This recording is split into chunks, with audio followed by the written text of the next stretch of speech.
Déjame hacer una oración más. Papá, venimos en esta hora y nos presentamos ante tu palabra que es genial, Dios, es genial tu palabra.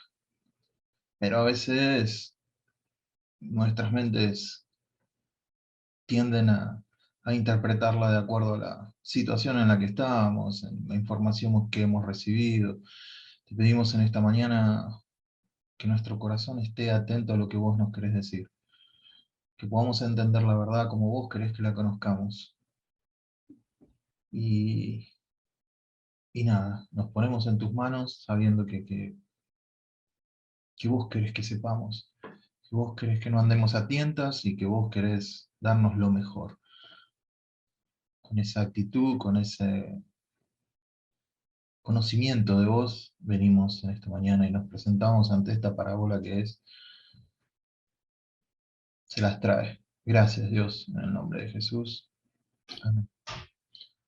Bueno, si hay una pieza de literatura complicada de entender, es la parábola que vamos a tener hoy. De las parábolas que vamos a ver, es la más complicada de interpretar, no lo digo yo, sino que lo dicen los comentaristas. Entonces, si vamos a entrar en un universo paralelo, en esta mañana vamos a entrar en la profundidad del universo paralelo. En esta mañana vamos a tener que tener las neuronas bastante despiertas para ver qué nos dice el Espíritu Santo acerca de esta parábola. La parábola está entre el momento de la transfiguración y la entrada triunfal en Jerusalén, por ende podemos llamarla una parábola de gracia, y es las parábolas que estamos estudiando en este momento. No nos quedan muchas, nos quedarán 2 o 3, pero, pero ahí vamos, en este espacio de tiempo cronológico de Jesús, entre la transfiguración y la entrada triunfal a Jerusalén. No voy a entrar mucho en detalle con volver atrás, pero el contexto de esta parábola, necesito que ustedes recuerden lo que vimos el domingo pasado. Y el domingo pasado comenzó así. Se acercaban a Jesús todos los publicanos y pecadores para oírlo.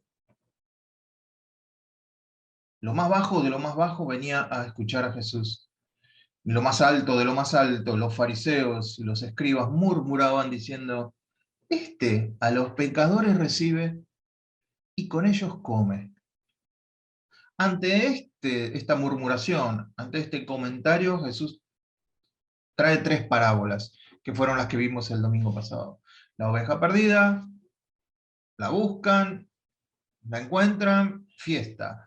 La moneda perdida se pierde, la busca, fiesta. El hijo perdido se pierde, vuelve, fiesta. El hijo perdido, perdido. Entonces, este combo de 3 parábolas contestan esta murmuración. Este a los pecadores recibe y con ellos come. Entonces, en el capítulo 15 empieza así. Y las 3 parábolas tienen que ver con ese comentario. Después vamos a encontrar la parábola que vamos a ver hoy, que es conocida como el mayordomo infiel. En el mayordomo infiel vamos a ver que ya está en el capítulo 16 de Lucas, y la parábola en sí es del 1 al 8, de los versículos 1 al 8, no es toda la parábola. Del 1 al 8 es la parábola del mayordomo infiel. Después hay una aplicación de Jesús que habla acerca de Mamón. Interesante que Jesús nombre a Mamón. Después ilustra lo que está hablando acerca de Mamón y termina aplicando lo que habla de Mamón. Y ahí terminaríamos la primera parte del capítulo 16. Pero encontramos que la parábola del mayordomo infiel se toma como, termina el capítulo 15, empieza el capítulo 16, el mayordomo infiel es otro capítulo. Desgraciadamente, el que dividió en capítulos la Biblia, los sacerdotes que dividieron la Biblia en capítulos, separaron la parábola del mayordomo infiel, de la del hijo pródigo. Si ahí no tuviéramos un capítulo que empieza, esta parábola hubiera sido interpretada de una manera muy diferente. Y como sabemos que los capítulos y los versículos no son inspirados por Dios, fíjense cómo empieza diciendo, dijo también, no cambió la escena, el escenario sigue siendo el mismo, todavía sigue contestando a a los pecadores recibe y con ellos come. Todavía sigue contestando eso. Habló 3 parábolas y ahora está en el mismo escenario, está con la misma gente, pero al parecer se dirige especialmente a ¿quiénes? A los discípulos. No es que está en otro lugar, ahí están los fariseos, escuchándolo, los publicanos, todo, ya escucharon las otras 3 parábolas y ahora dijo también a sus discípulos. Había un hombre rico que tenía un mayordomo, y este fue acusado ante él, o sea, el mayordomo fue acusado ante el hombre rico como disipador de sus bienes. Entonces le llamó y le dijo, ¿qué es esto que oigo acerca de ti? Da cuenta de tu mayordomía porque ya no podrás más ser mayordomo. Entonces el mayordomo dijo para sí, ¿qué haré? Porque mi amo me quita la mayordomía. Cavar no puedo, mendigar me da vergüenza.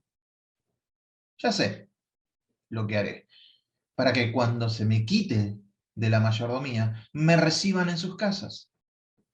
Y llamando a cada uno de los deudores de su amo, dijo al primero, ¿cuánto debes a mi amo? Y él le dijo, 100 barriles de aceite. Y le dijo, toma tu cuenta, siéntate pronto y escribe 50. Después dijo a otro, ¿y tú cuánto debes? Y él dijo, 100 medidas de trigo. Él le dijo, toma tu cuenta y escribe 80. Y alabó el amo al mayordomo malo por haber hecho sagazmente, porque los hijos de este siglo son más sagaces en el trato con sus semejantes que los hijos de luz. Bueno, acá parece que el Señor dice, vayan, sean truchos, que está todo bien. Y esa es... Déjenme mostrarles cómo se divide esta parábola. La primera parte habla acerca del requerimiento del amo. El hombre rico es el amo. Noten 2 cosas que son importantes. El mayordomo fue acusado, la palabra acusado es diabalo. ¿Quién es el acusador? El diablo. Diablo. Entonces, y la palabra que disipó sus bienes, ¿se acuerdan cuando vimos la semana pasada, si tienen un poquito de memoria? Es la misma palabra que Jesús utilizó para el hijo menor, que se fue con la plata del padre y disipó y desperdició todos sus bienes. Entonces, si Jesús sigue hablando en el mismo contexto, con la misma gente, y utiliza estas mismas palabras, es porque quiere establecer algo y tiene una conexión con lo anterior. No porque empiece un capítulo, quiere decir que está hablando de otra cosa, sino que está hablando de lo mismo. Entonces, son 2 cosas interesantes para ver de que el mayordomo fue acusado como que desperdició los bienes de su amo. La última parte de la parábola nos habla acerca de la aprobación del amo. Y alabó el amo. En el centro vemos la resolución del mayordomo. Ya sé lo que voy a hacer. Ya sé. Es muy parecido al hijo pródigo cuando está ante los cerdos y vuelve en sí y dice, ya sé lo que voy a hacer. Usa las mismas estrategias de parábola que la anterior. Después del 5 al 7 nos muestra qué es lo que va a hacer el mayordomo. Y después está el centro de la parábola. Que como ustedes saben, y yo ya lo he repetido mucho, que como a mí me gusta estudiar la palabra así en quiasmos, el centro es la idea principal. ¿Cuál es el objetivo y el propósito de Jesús al contar esta parábola? ¿Cuál es? ¿Lo pueden ver ustedes ahí en sus Biblias? ¿Cuál es el objetivo? Yo creo que es el 4b. ¿Cuál es el objetivo? Que me reciban en sus casas. Voy a hacer todo esto para que me reciban en sus casas. Si bien esta frase, utilizada en el Oriente, tiende más a decir para que consiga trabajo. O sea, soy un mayordomo, voy a hacer esto para que consiga trabajo en otra casa, para que me reciban para ser mayordomo de sus bienes. Pero, tomando en cuenta, no podemos dejar de tomar en cuenta que Jesús está respondiendo, a los pecadores y a los publicanos recibe y con ellos come. Entonces, créanme que fue una semana en la que mi pobre neurona está complicada con esta parábola. La información. En el siglo IV, las parábolas del mayordomo infiel y el hijo pródigo fueron separadas por una división de capítulos. Si los monjes que estaban estableciendo estas divisiones hubieran mantenido las dos parábolas en el mismo capítulo, la historia hubiera sido distinta. Las dos parábolas tienen significados paralelos, por lo menos hay 5. Por ejemplo, entre el hijo pródigo, le estoy nombrando con los títulos que se conocen, aunque nosotros sabemos que la del hijo pródigo y la del mayordomo infiel que vamos a ver hoy, cada uno tiene un maestro noble, en el otro era un padre, en este es un amo, que demuestra una gracia extraordinaria a un subordinado descarriado. Este amo, al que estamos viendo hoy, tranquilamente lo podía haber metido preso, haber tomado a la familia del mayordomo como esclavos. Estaba en todo su derecho de hacer esto, si él creyó que le había robado. Sin embargo, misericordiosamente le dice, estás despedido, entregame los libros, entregame la contaduría. Pero, entonces muestra al amo como misericordioso. Ambas historias contienen a un hijo, en el anterior, y acá un mayordomo innoble, alguien que está fuera de los cabales, en cierta manera, que desperdicia los recursos de su amo. En este caso, los recursos de su amo, y en el anterior, los recursos del padre. Acuérdense que el hijo pródigo no gastó nada del padre, gastó lo suyo, desperdició lo suyo. Ya del padre no eran. En cada uno, el subordinado, descarriado, llega un momento de verdad con respecto a esas pérdidas. El hijo, frente a los cerdos, dice, ¿qué hago acá? Yo si mi papá, en este caso, el amo, dice, ya sé lo que voy a hacer. En ambos casos, el hijo, en el anterior, el mayordomo acá, se arrojan a la merced del noble amo. Esto lo vamos a ver en el final. Ambas parábolas tratan sobre la confianza rota y los problemas que resultan de cuando estamos en desventaja, ya sea con el padre, ya sea con el amo. La confianza, en el caso del hijo, tiene la confianza de volver al padre. Voy a volver a mi papá, aunque sea voy a ser un siervo. Conozco a mi papá, me va a tomar como empleado. En este caso, tenemos que intuir que es lo mismo. El mayordomo actúa conociendo el carácter de su amo. Eso es lo que tenemos que entender. No tenemos que ver sus acciones solo como acciones, sino que él actúa conociendo al amo. Esa es la parte más difícil de entender. ¿El mayordomo es héroe o villano? Depende de cómo cada uno tome esta parábola. Algunos lo toman como el villano, y algunos lo toman como el héroe. ¿Para vos qué es? ¿Héroe o villano? La respuesta que yo te puedo dar es sí.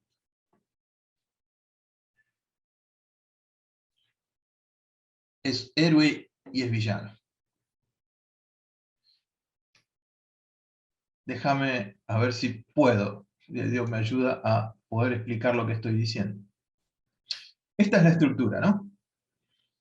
Para explicarte más o menos cómo actúa este mayordomo, te tengo que explicar que no termina la historia con la parábola. Está la parábola, pero después Jesús aplica. Habla de Mamón, habla de los dos señores, y otra vez habla de Mamón.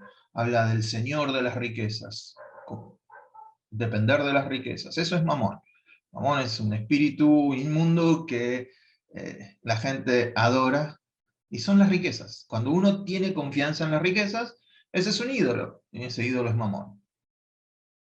Entonces, yo pude ver en esta segunda parte que Jesús contrasta el mayordomo infiel y ahora les hace ver quiénes son los mayordomos infieles. Déjenmelo ver así, me voy a adelantar para después volver a la parábola, ¿no? Del versículo 8 al 9, dice así. Estoy hablando de una versión argentinizada y arreglada para que la podamos entender. Ahora, aquí hay una sorpresa. El maestro elogió al gerente corrupto, mayordomo infiel, dijo. ¿Sí? Alabó el amo al mayordomo malo. ¿Y por qué? Porque sabía cuidarse de sí mismo. Las personas astutas son más inteligentes en este sentido que los ciudadanos respetuosos de la ley. Estos mayordomos, como en este caso, siempre están alertas, buscando dónde sobrevivir, sobreviviendo gracias a su ingenio. Y Jesús lo que dice es, quiero que sean inteligentes de la misma manera, pero para hacer lo correcto, no para hacer lo malo. Quiero que sean inteligentes ustedes, usando cada adversidad para estimularse a la supervivencia creativa, para concentrar tu atención en lo esencial, para que tengas vida y para que no intentes vivir complacientemente, solo pensando que por tu buen comportamiento vas a conseguir las cosas de Dios. Esto eran los fariseos y los escribas.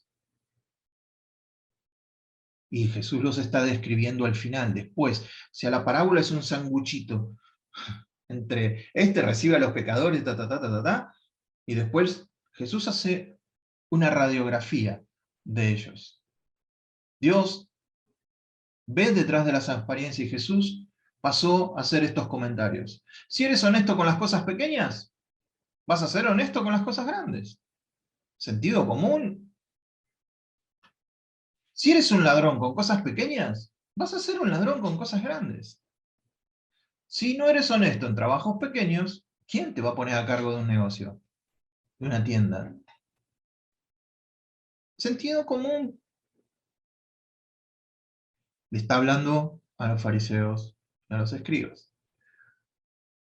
La ilustración. Ningún trabajador puede servir a dos patrones.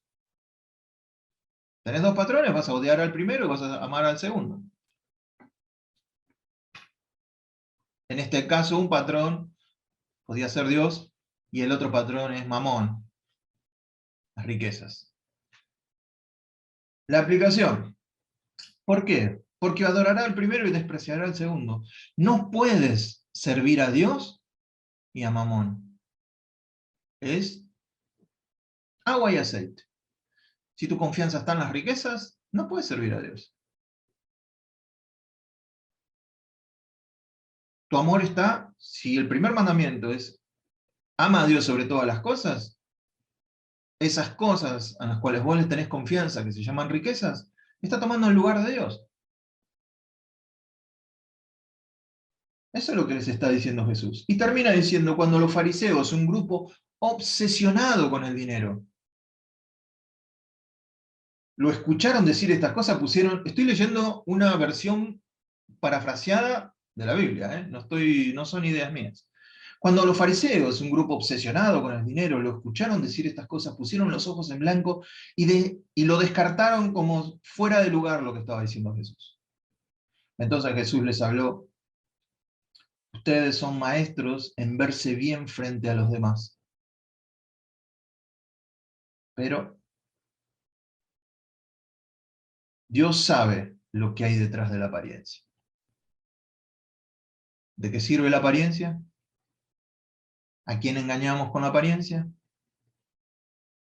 Cuando Dios está presente y cara a cara con ellos, les vio el corazón, les sacó la ficha.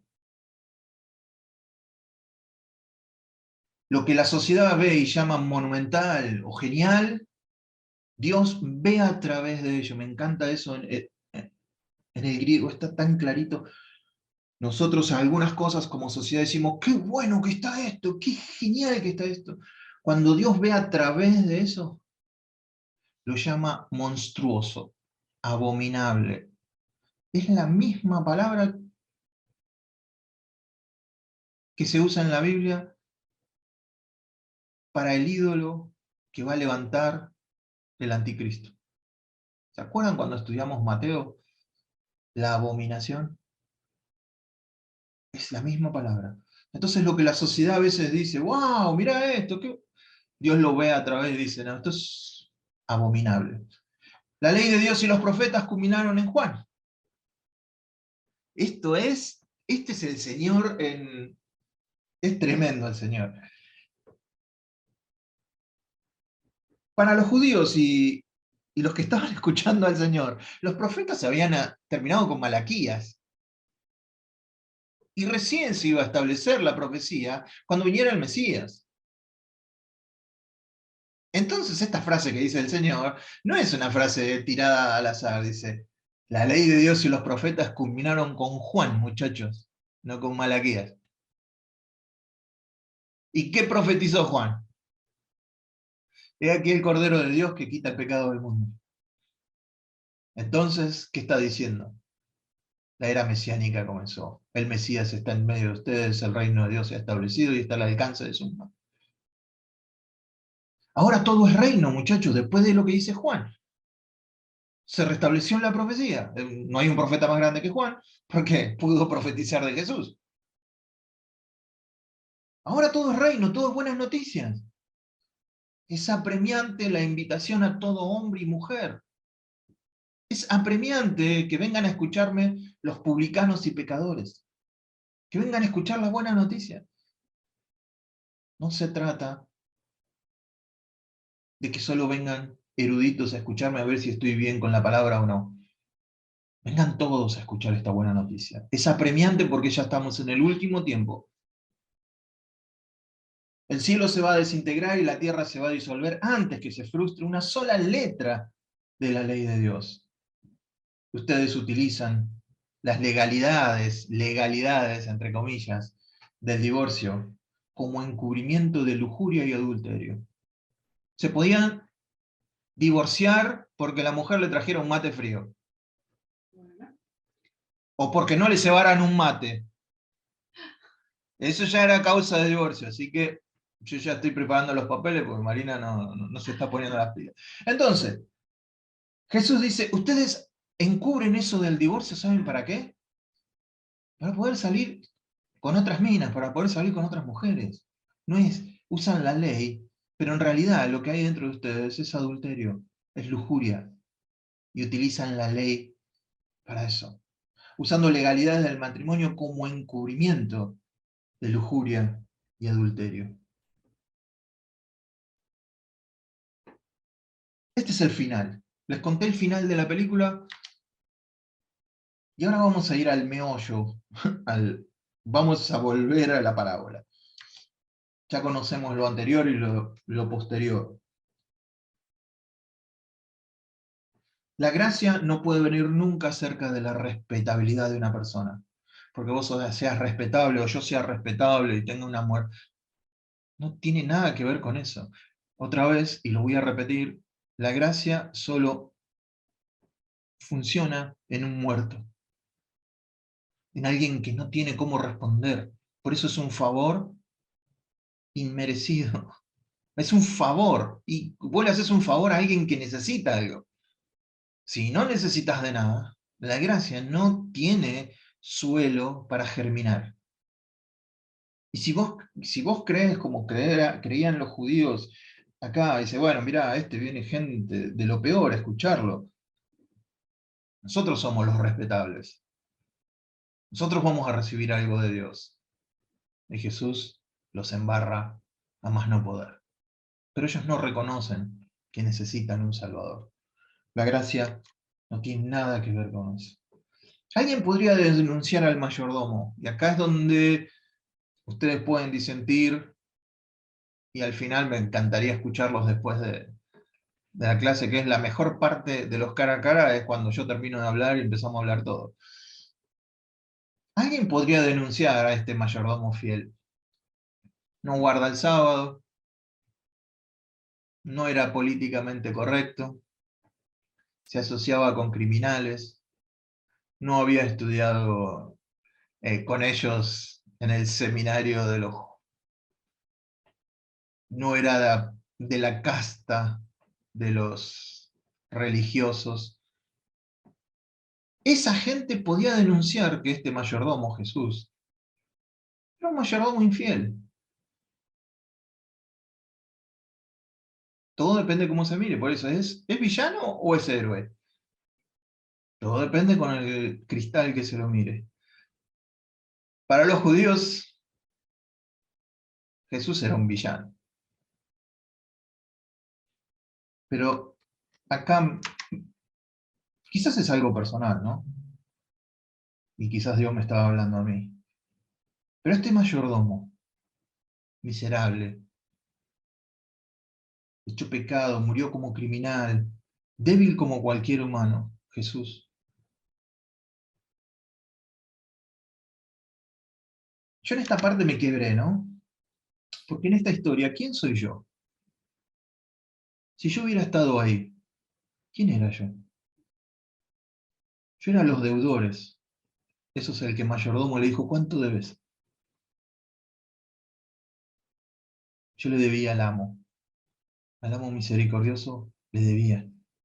Yo estaba en deuda, no la podía pagar. Yo soy ese deudor miserable que vino una vez el mayordomo y me dijo, ¿cuánto debes, Eduardo? Tranquilo. Entonces, este mayordomo es mucho más accesible que ir al amo. ¿Cómo hubiera ido yo a Dios en esa podredumbre en la que estaba? En esa incapacidad de poder pagar. ¿Cómo podía haber ido a ese amo? En cambio vino alguien que para muchos es un mayordomo infiel, porque no se comporta políticamente correcto, y me recibe a mí, pecador, y lo escucho, y me dice que mis deudas están perdonadas, y me dice que a través de él puedo llegar al Padre otra vez. Es mucho más accesible llegar al amo generoso y misericordioso, a este amo que tiene que hacer cumplir la ley.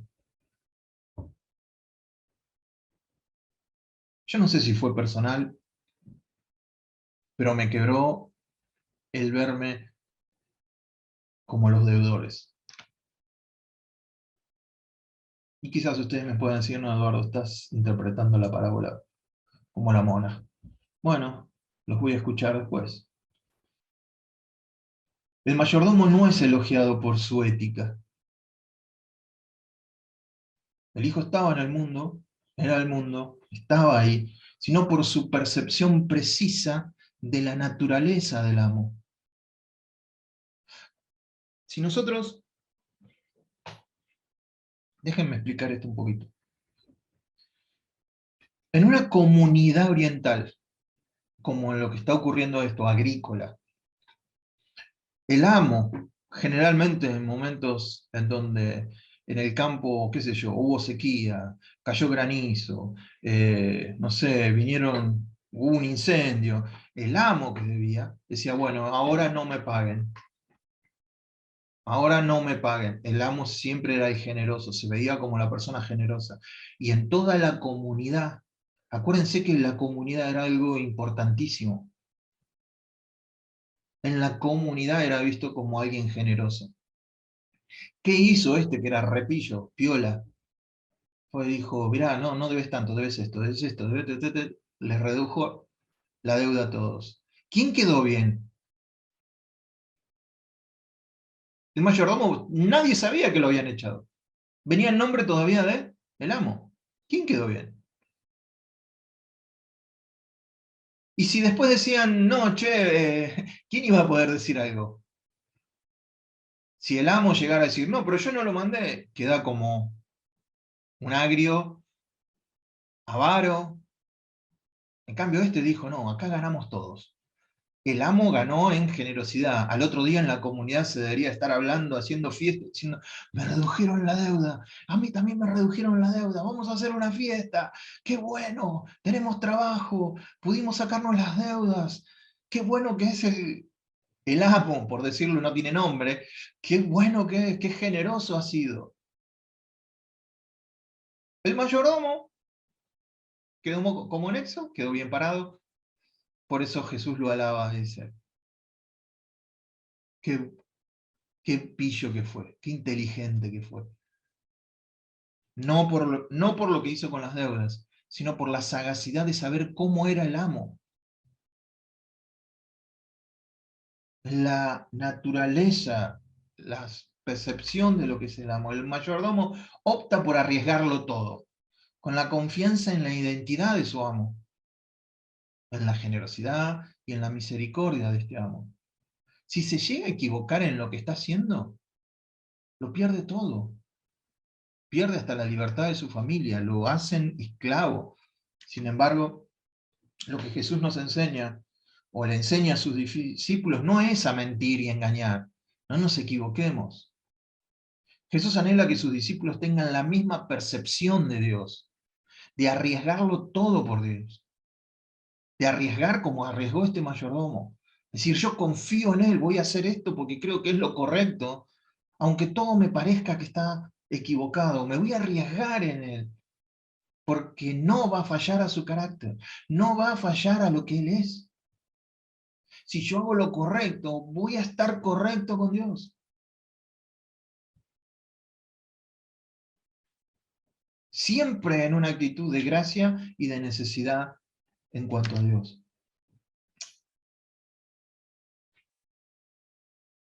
Hay hay muchos comentarios, créanme que leí de todo lo que ustedes puedan imaginarse. En una semana me leí comentarios, pero me quedé con lo que me habló al corazón la parábola. Eh, Hay mucho humo, hay muchas cosas que tienden a decir, no, pero esto significa esto, alegorizan la parábola, y es lo peor que podemos hacer. Lo que tenemos que hacer es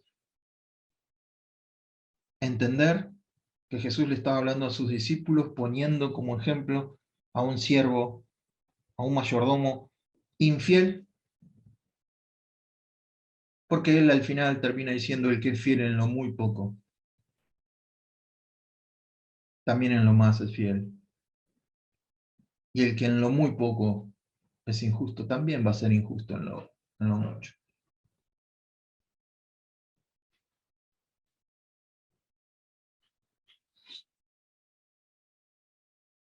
¿Qué queda para nosotros como discípulos que estamos escuchando esta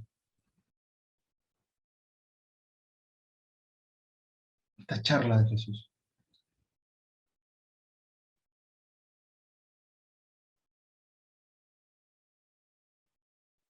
A mí me queda una profunda sensación de saber que el Padre es misericordioso y es bueno. Que Jesús pagó toda mi deuda, no solo una parte, toda mi deuda. Y que yo tengo que vivir en ese agradecimiento.